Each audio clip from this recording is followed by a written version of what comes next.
아담과 하와가 에덴 동산에서 쫓겨난 뒤 땅은 더 이상 예전의 풍요로움을 내어주지 않았다. 흙은 거칠었고 가시는 손을 찔렀으며 땀을 흘려야 겨우 곡식이 열렸다. 그러나 그 땅 위에도 새로운 희망이 자라났다.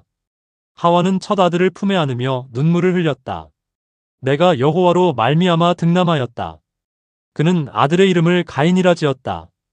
하와는 그가 하나님께서 약속하신 시 언젠가 뱀의 머리를 짓밟을 구세주일지도 모른다는 기대를 품었다.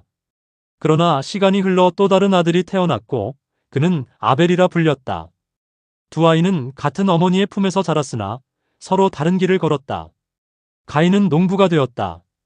그는 땅을 갈며 땀 흘리는 수고를 당연하게 여겼고 자신의 손으로 곡식을 거두는 자부심을 가졌다. 땅은 거칠었지만 가인은 굽히지 않았다. 그의 손바닥은 굳은 살로 가득했고 팔은 늘 햇빛에 그을려 있었다. 아벨은 목자가 되었다. 그는 양떼를 몰며 들판에서 하나님을 노래했고 양의 숨결 속에서 창조주의 숨결을 느꼈다. 그에게 있어 목자의 삶은 단순히 생계를 위한 것이 아니라 하나님의 생명을 어루만지는 일이었다. 때가 되어 두 형제는 제사를 드렸다. 가인은 자신이 땀 흘려 얻은 곡식과 열매를 제단 위에 올렸다.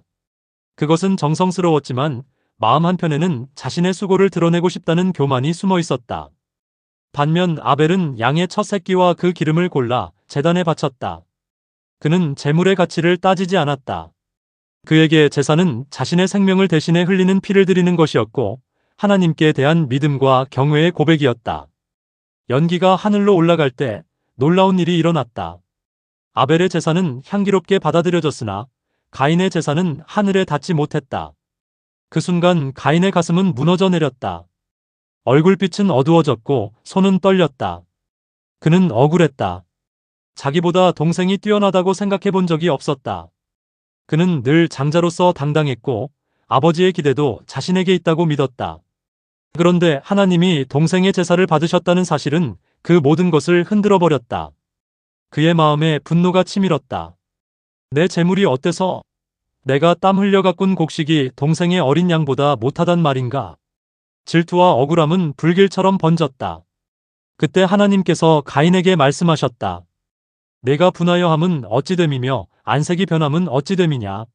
내가 선을 행하면 어찌 낯을 들지 못하겠느냐?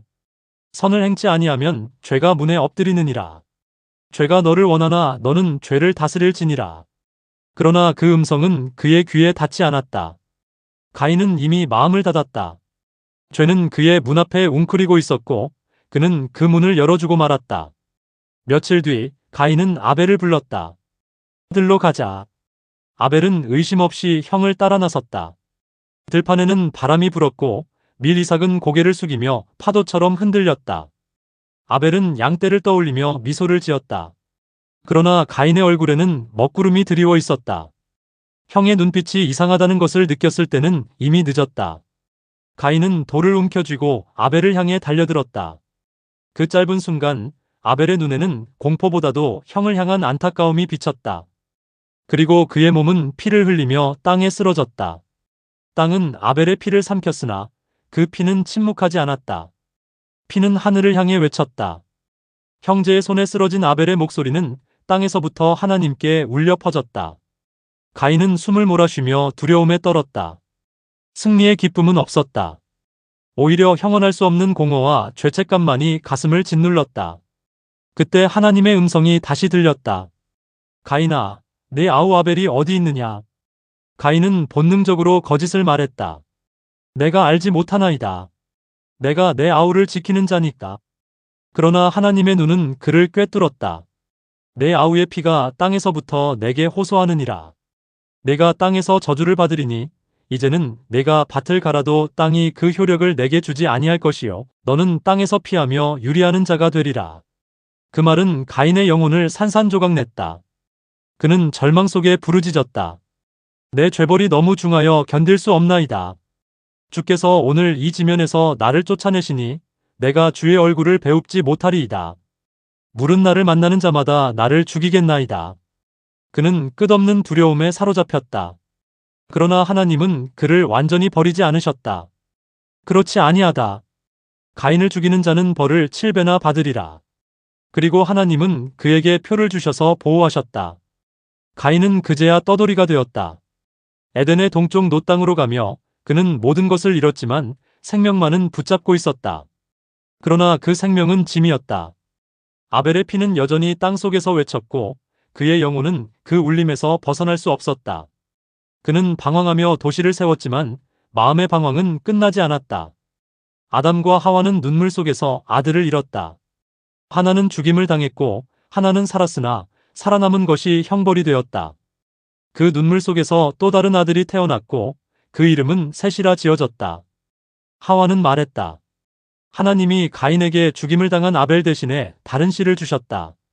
셋의 후손은 하나님을 찾았고 그 가운데 믿음의 계보가 이어졌다. 아벨은 죽었으나 그의 믿음은 여전히 살아있다. 히브리서 기자가 증언한 것처럼 그가 죽었으나 그 믿음으로써 지금도 말하느니라. 아벨의 제사는 단순히 양의 피가 아니라 하나님을 향한 진실한 마음이었다. 가인의 제사는 거부되었으나 아벨의 제사는 지금도 신앙의 본이 되고 있다. 가인의 길은 인간 내면의 그림자를 보여준다. 질투와 교만, 억울함과 분노가 결국 어디로 향하는지 그 끝은 피와 방황임을 증언한다. 아벨의 길은 인간이 하나님께 나아가는 참된 길을 보여준다. 그것은 겸손과 믿음, 경외와 진실이었다. 그리고 이 이야기는 단순히 오래된 기록이 아니다.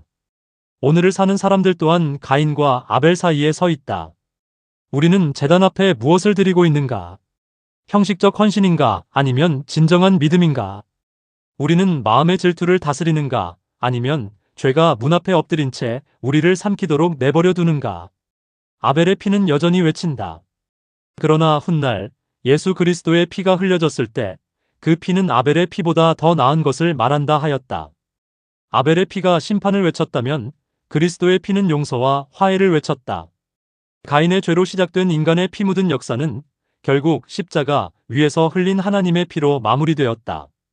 아담의 두 아들 가인과 아벨의 이야기는 인간의 비극이자 동시에 하나님의 구속 역사를 비추는 거울이다. 사람은 넘어지고 죄에 무너졌으나 하나님은 끝내 포기하지 않으셨다. 가인의 방황은 인간 모두의 방황이지만 아벨의 믿음은 여전히 길잡이가 되어 우리를 하나님께 이끌고 있다.